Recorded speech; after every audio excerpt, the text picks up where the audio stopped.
뉴스야 시작합니다. 정치부 최지원 기자 나와 있습니다. 첫 번째 물음표 볼까요? 네, 첫 번째 물음표는 윤석열은 안 되고 김호수는 되고입니다. 윤석열 전 검찰총장의 후임이 김호수 검찰총장인데 네. 성남시에서 고문 변호사를 한 사실이 드러나서 이제 논란이죠. 물론 해명을 했습니다만 야당에서는 지휘권을 박탈해야 된다 이런 주장을 하고 있죠. 네, 맞습니다. 이 김호수 총장이 성남시 변호를 맡았던 게 이재명 후보 재직 시절은 아닙니다만 이 야당은 당시의 시정에 대한 수사가 이번 대장동 의혹의 핵심이기 때문에 이해 충돌의 소지가 있다는 거죠. 네. 그래서 이번 수사를 공정하게 지휘할 수 없다 이렇게 주장을 하고 있는 겁니다. 네. 아니 근데 실제로 이번 검찰의 수사를 보면 수사에 ABC가 안 돼 있다 이런 지적들이 실제로 많이 나와요. 근데 이런 책임은 지휘권을 가진 김호수 총장에게 돌아가는 건 아닙니까? 네, 맞습니다. 이 김 총장이 성남시 고문 변호사였다는 사실이 언론 보도로 알려진 어제에서야 검찰이 성남시청을 부랴부랴 압수수색했죠. 네. 특히 시장실과 비서실은 제외해서 더 큰 논란을 낳기도 했습니다. 김만배 씨의 구속영장은 자금 추적도 제대로 이루어지지 않은 상태에서 녹취록을 핵심 증거로 내세워서 수사의 기본도 안 됐다 이런 비판을 받기도 했습니다. 그런데 과거에도 윤석열 전 총장 재직 시절에 지휘권을 박탈당한 경우가 꽤 있지 않았습니까? 네, 맞습니다. 네. 이 추미애 전 법무부 장관이 지난해 10월이죠. 수사 지휘권을 발동해서 라임과 가족 수사 등에서 윤 전 총장을 배제하는 상황이 벌어졌습니다. 네. 가족 관련 수사야 그렇다 치는데 이 라임 사건은 검찰이 야당 인사 수사에 소극적이고 또 현직 검사의 금품 향응 의혹도 보고가 누락됐다. 이게 이유였는데 아직까지는 야권 연루 정황이 드러난 바가 없는 상황이죠. 앞서서 지난해 7월에도 채널A 사건 때 측근인 한동훈 검사장이 연루됐다는 의혹만으로 윤 전 총장을 배제하기도 했습니다. 네. 이 두 차례 모두 사기 전과자의 일방적인 진술에 의존한 조치여서 논란이 컸었습니다. 그렇다면 이번에 이제 김호수 검찰총장이 성남시 자문 그러니까 고문 변호사죠. 고문 변호사를 했다는 그 사실에 대해서 법무부는 어떤 입장이 없습니까? 예, 현재까지는 박범계 법무장관이 이 문제와 관련해서 아무 입장도 내놓지 않고 있는 상황입니다. 예. 부실 논란을 낳고 있는 검찰 수사에 대해서도 문제가 없다 이런 입장을 보이기도 했습니다. 매우 빠른 수사고요. 현재 당장 어찌됐든 서울중앙지검이 수사 안 할 도리가 없고요.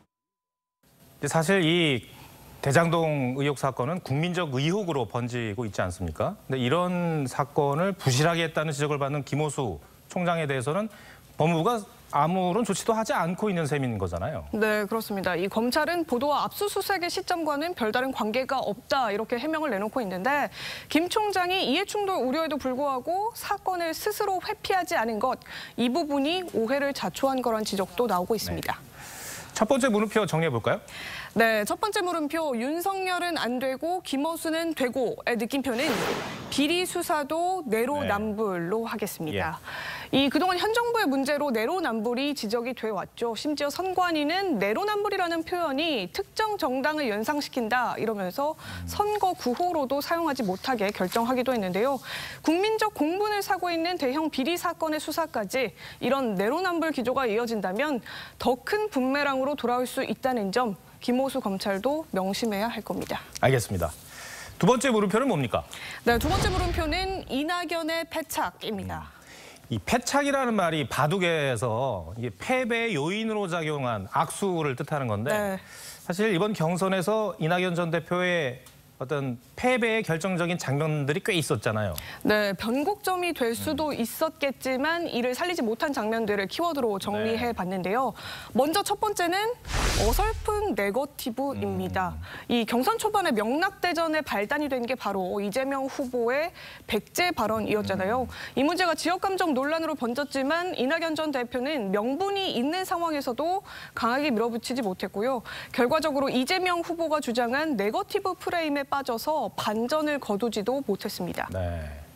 저를 지역주의로 공격하기 위해서 있는 사실을 왜곡해서 공격하는 것은 이걸 흑색선전이라고 합니다. 그 후보님은 민주당 소속 아닙니까? 이 사건은 국민의힘이 부당하게 이익을 취한 게 핵심인데 그 얘기는 안 하시고 자꾸 이 내부에다가 자꾸 문제를 제기하시니까.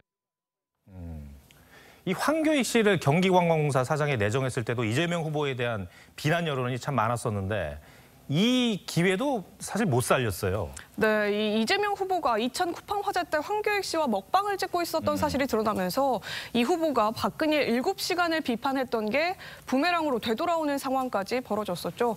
그런데 이낙연 캠프의 신경민 전 의원이 대뜸 친일 프레임을 들고 나왔습니다. 이분이 지금까지 해온 여러 가지 것을 보면은 일본 도쿄나 오사카 관광공사에 맞을 뿐이 아닌가라고. 네, 결국 이게 역공의 빌미가 됐고 이 전 대표는 지나쳤다고 생각한다면서 유감을 표하고 이슈의 주도권도 잃었습니다. 네. 최 기자군은 두 번째 키워드는 뭡니까? 네, 두 번째 키워드는 허술한 방어입니다. 네. 이 노무현 전 대통령 탄핵 논란 때, 탄핵 찬성했다는 논란 때였죠. 가결 당시에 야당의 항의를 관망하는 듯 지켜만 보고 있는 모습까지 공개가 돼서 속 시원한 본인 스스로의 해명이 필요했지만 이 전 대표는 말을 아끼는 모습을 보였습니다. 이 전 대표는 문재인 정부의 적통성을 갖고 있었는데 당시 이 논란으로 절반 이상의 상징성을 잃었다, 이런 평가가 나오기도 했습니다. 네. 경선 막바지에는 이제 대장동 의혹이 이재명 후보와 이제 연결되는 그런 상황이었는데 여기에서도 반전의 기회를 살리지 못했어요. 네, 이 전 대표는 결국 야당과 한패냐 이런 비판을 의식해서 대장동 국면에서 다소 두루뭉술한 발언들만 이어갔습니다. 서른 의원이 라디오 등에서 구속, 후보 교체 이런 내용들을 언급하긴 했지만 역시 후보 본인이 직접 외치는 것과는 무게감이 달랐습니다. 캠프 내에서는 경선 중단을 선언해야 한다거나 더 강하게 대응해야 한다 이런 목소리도 있었지만 이 어정쩡한 스탠스로는 결국 국면을 바꾸지는 못했습니다. 네. 두 번째 물음표도 정리해 주시죠. 네, 두 번째 물음표 이낙연의 패착의 느낌표는 노무현이었다면으로 하겠습니다. 이 노무현 전 대통령이었다면 대장동 국면에서 과연 어떻게 대응을 했을까요? 이 엄청난 비리 의혹에 휩싸인 사람을 집권 여당의 대선 후보로 만들 수는 없다. 그런 경선에 나는 참여할 수 없다. 한 이낙연계 의원이 노무현 전 대통령이었다면 이런 식으로 치고 나갔을 것이다면서 반전의 기회를 만들었을 것이다. 이렇게 내다봤습니다. 그만큼 이낙연을 지지했던 분들에게는 아쉬움이 컸던 경선이었을 겁니다. 네. 최재현 기자 오늘 설명 잘 들었습니다.